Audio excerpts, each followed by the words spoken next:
أما بعد فأعوذ بالله من الشيطان الرجيم بسم الله الرحمن الرحيم ألا إن أولياء الله لا خوف عليهم ولا هم يحزنون آمنت بالله صدق الله العظيم وبلغ النبي الأمين المكين المتين المبين المعين الكريم الرؤوف الرحيم ونحن على ذلك لمن الشاهدين والشاكرين والحمد لله رب العالمين غوث اعظم بمن سرو ساما مددی قبلہ دی مددی خواقہ امام مددی بگردہ بے بلا افتاد کشتی ضعیفانو شکستارات کشتی وحق کے خواجہ عثمان ہارون مدد کن یا معین الدین چشتی مدد کن یا معین الدین چشتی مدد کن یا معین الدین چشتی آئیے حضرات سب سے پہلے آقا انعامدار مدینے کے تاجدار دونوں عالم کے مالک مختار جناب احمد مجتبی محمد مصطفیٰ صلی اللہ تعالی علیہ وآلہ وسلم کی بارگاہ بے قسمانہ میں جھوم جھوم کر درود پاک کی ڈالیں چھوائے کریں پڑھیں وآباد اللہم صلی علی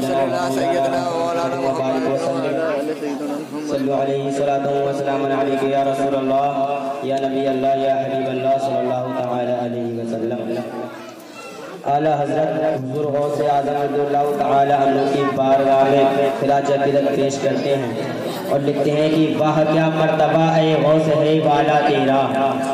واہ کیا مرتبہ اے غوث ہے والا تیرا اونچے اونچوں کے سروں سے قدم آلا تیرا سر بھلا کیا کوئی جانے کہ ہے کیسا تیرا سر بھلا کیا کوئی جانے کہ ہے کیسا تیرا اولیاء ملتے ہیں آنکھیں وہ ہے طلبہ تیرا اولیاء ملتے ہیں آنکھیں وہ ہے طلبہ تیرا اور کیا دبے جس پہ حمایت کہو بن جا تیرا کیا دبے جس پہ حمایت کہو بن جا تیرا شیر کو خطر میں لاتا نہیں کتا تیرا شیر کو خطر میں لاتا نہیں کتا تیرا حضرات گرامی آپ حضور غوث اعظم رضی اللہ تعالیٰ عنہ کا جشن سجائے بیٹھے ہیں غوث اعظم کا جلسہ منائے بیٹھے ہیں میرے پیارے کون غوث اعظم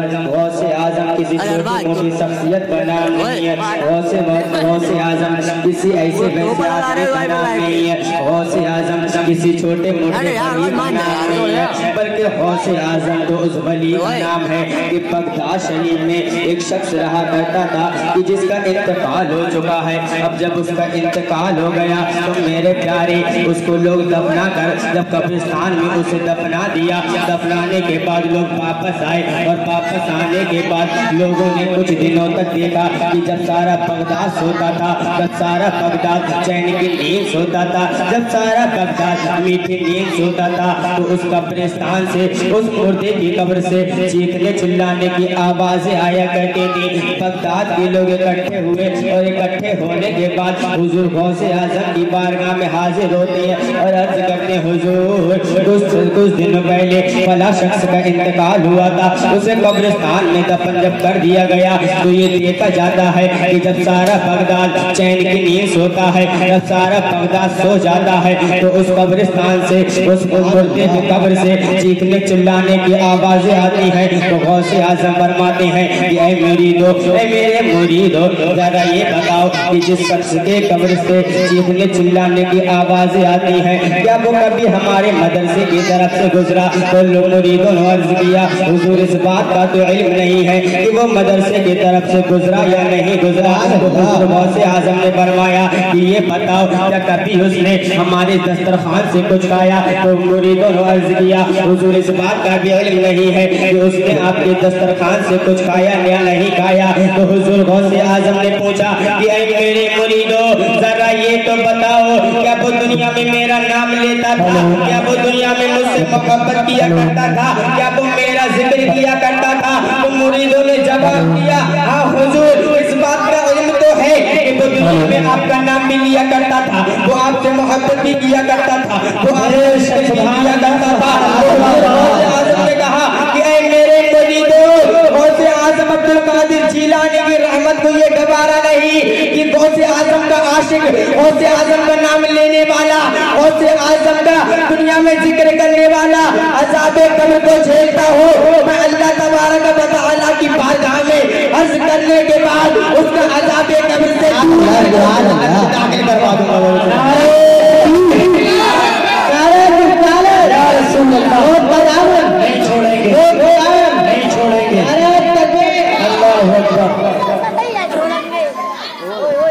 تو یہ ہے بڑے پیر غوث اعظم جیلانی رضی اللہ تعالی عنہ کی شان کہ غوث اعظم ایک قبر کے مردے کو جب غوث اعظم دعا کر دیں تو اس کا عذاب قبر دور ہو جائے اور اگر کوئی دنیا میں غوث اعظم کا نام لیتا ہو تو غوث اعظم اسے جنت دلا سکتے ہیں تو ہم تو غوث اعظم کا جلسہ سجائے بیٹھے ہیں کیا غوث اعظم ہماری مغفرت نہیں کرائیں گے وہ سبحان اللہ سبحان اللہ کون غوث اعظم میرے پیارے غوث اعظم تو وہ غوث اعظم ہے کہ ہم تو سنی صحیح العقیدہ ہیں ہم تو غوث اعظم کے ماننے والے ہیں ہم تو حضور کے ماننے والے ہیں ہم تو اعلیٰ حضرت کے ماننے والے ہیں ہم تو سنی ہیں سنیوں کی بات تو الگ ہے غوث اعظم سنی تو سنی ہے غوث اعظم عیسائی کی بھی مدد کیا کرتے ہیں اب ذرا سنیے عیسائی کی مدد کیسے کیا کرتے ہیں ایک لڑکی ہے جو عیسائی ہے وہ غوث اعظم سے محبت کرنے لگی اسے غوث اعظم سے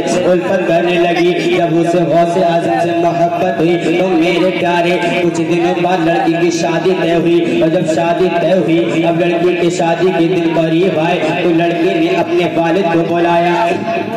اور والد کو بلانے کے بعد کہا کہ اے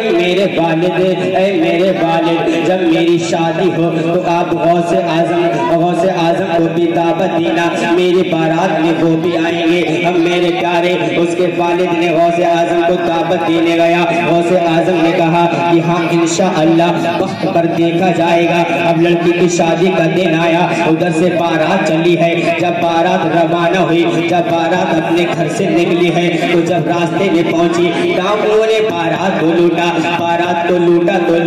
بلکہ اس لڑکی کے ہونے والے شوہر یعنی بارات کے دولہے کا بھی مرڈر کر دیا اب دولہے کا جب قتل ہو چکا ہے اس کی گردن گھر سے الگ کر دی گئی ہے اب بارات تو پہنچی ہے لیکن دولہا صحیح سلامت نہیں پہنچا باراتی تو پہنچے ہیں باراتی بھی پہنچے ہیں دولہا بھی پہنچا ہے لیکن دولہا زندہ نہیں پہنچا بلکہ دولہے کا جنازہ پہنچا ہے اب لڑکی کا باپ لڑکی کے سامنے آتا ہے اور لڑکی سے کہتا ہے کہ یہ میری بیٹی تیری تو دنیا اجڑ گئی تیرے گھر پہ خوشیاں آنے سے پہلے ہی روٹ گئی بیٹی نے کہا آخر بات کیا ہے آخر معاملہ کیا ہے تو بیٹی کے باپ نے کہا بیٹی جس سے تیری شادی ہونے والی تھی یعنی تیرا ہونے والا شوہر اب اس دنیا میں نہیں رہا تیرے ہونے والے شوہر کا مرڈر کر دیا گیا ہے اس کا گردن اس کی گردن اس کے دھڑ سے الگ کر دی گئی ہے اب بیٹی اٹھتی ہے اور یہ کہتی ہے کہ نہیں یہ نہیں ہو سکتا میرے گھر سے خوشیاں روٹ نہیں سکتی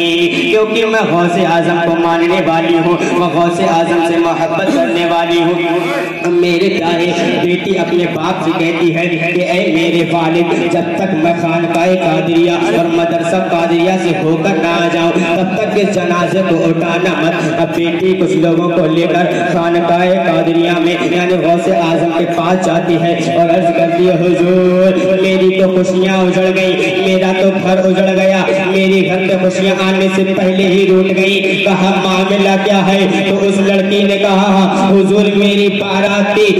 بارات آ رہی تھی تو میرے ہونے والے شوہر کا ڈاکوؤں نے مرڈر کر دیا ہے اس کا سر اس کے گھر سے الگ کر دیا ہے اب غوث اعظم اس لڑکی کے ساتھ آتے ہیں جب لڑکی کے ساتھ آ کر دیکھتے ہیں تو اس کی گردن الگ پڑی تھی اس کا دھڑ الگ پڑا تھا اب غوث اعظم نے جیسے ہی اس کی گردن کو پکڑا گردن لے کر غوث اعظم نے دھڑ سے ملایا اور دھڑ سے ملانے کے بعد فرمایا تم بِإِذْنِ اللَّهِ اتنا کہنا تھا کہ مردہ اٹھ کر کھڑا ہو گیا اور اس بیٹی کا گھر بس گیا گھر بسا تو بسا کئیوں کی دل کی دنیا بس گئی سارے لوگوں نے کلمہ پڑھ کر اور داخل اسلام ہو گئے تبھی تو شاعر کہتا ہے کہ نگاہ ولی میں تو تاثیر دے گی نگاہ ولی میں تو تاثیر دے گی فتح کی ہزاروں کی تقدیر دے گی نعرہ تکبیر نعرہ رسالت مسلک اعلیٰ حضرت جشن فیصل ورا شہید بغداد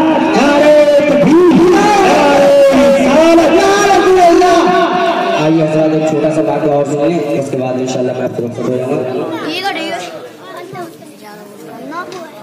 حضرات گرامی کون غوث اعظم؟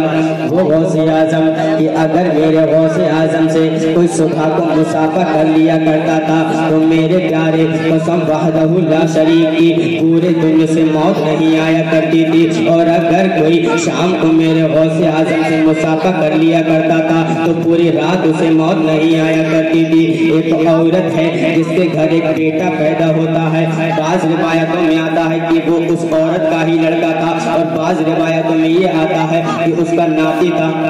اب چاہے ناتی مانو یا بیٹا مانو، فی الحال اس کے گھر میں ایک لڑکا پیدا ہوتا ہے۔ اب وہ عورت اپنے لڑکے کو روزانہ صبح کو لے جاتی ہے غوث اعظم سے مصافحہ کرانے کے لیے کہ جب اس کا مصافحہ غوث اعظم سے ہو جائے گا تو پورے دن سے موت نہیں آئے گی، اور شام کو مصافحہ کرا لاتی ہے کہ جب شام کو اس کا مصافحہ ہو جائے گا تو ساری رات اسے موت نہیں آئے گی۔ اب میرے پیارے ایک دن ایسا ہوتا ہے کہ وہ غوث اعظم سے مصافحہ تو کرا کے لاتی ہے، لیکن جب صبح کو مصافحہ کراتی ہے تو مصافحہ کرانے کے بعد اب وہ اپنے بیٹے کو گھر واپس لاتی ہے۔ جب لڑکے کو گھر لایا گیا تو حضرات گرامی لڑکے کا دن میں انتقال ہو گیا۔ اب وہ عورت اپنے لڑکے کو لے کر حضور غوث اعظم کی بارگاہ میں حاضر ہوتی ہے اور عرض کرتی ہے، غوث اعظم مدرسے میں پڑھا رہے تھے، طالب علم بچوں کو پڑھا رہے تھے۔ اب وہ عورت عرض کرتی ہے کہ حضور ایسا کیسے ہو گیا؟ میں صبح اپنے بیٹے کا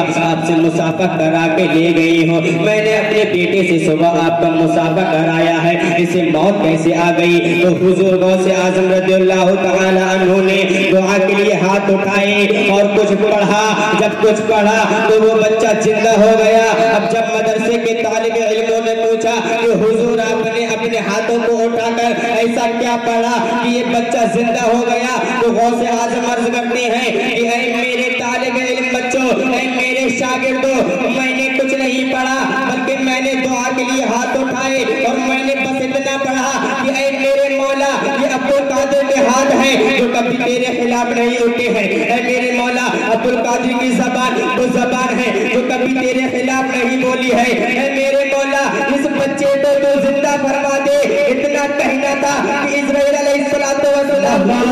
لے کر جا رہے تھے، اللہ تبارک و تعالیٰ کی طرف سے حکم ہوا کہ اے اسرائیل میرا بندہ عبد القادر دعا کر رہا ہے، تو یہ بچہ ہے، تم نے آج کی تاریخ میں جتنی روحیں نکالی ہے سب روحیں انہی کے جسموں میں واپس کر دو۔ تبھی تو شاعر کہتا ہے کہ جب ان کے گدا پر دیتے ہیں شاہان زمانہ کی جولی، محتاج کا جب یہ عالم ہے مختار کا عالم ہے۔ سبحان اللہ سبحان اللہ حق ہے۔ استغفر اللہ رب العالمین لنا واتوب الیہ۔ کلمہ طیبہ پڑھیے لا الہ الا اللہ محمد رسول اللہ صلی اللہ علیہ وسلم۔ اے رضائی محمد نوری کا فیض نور ہے،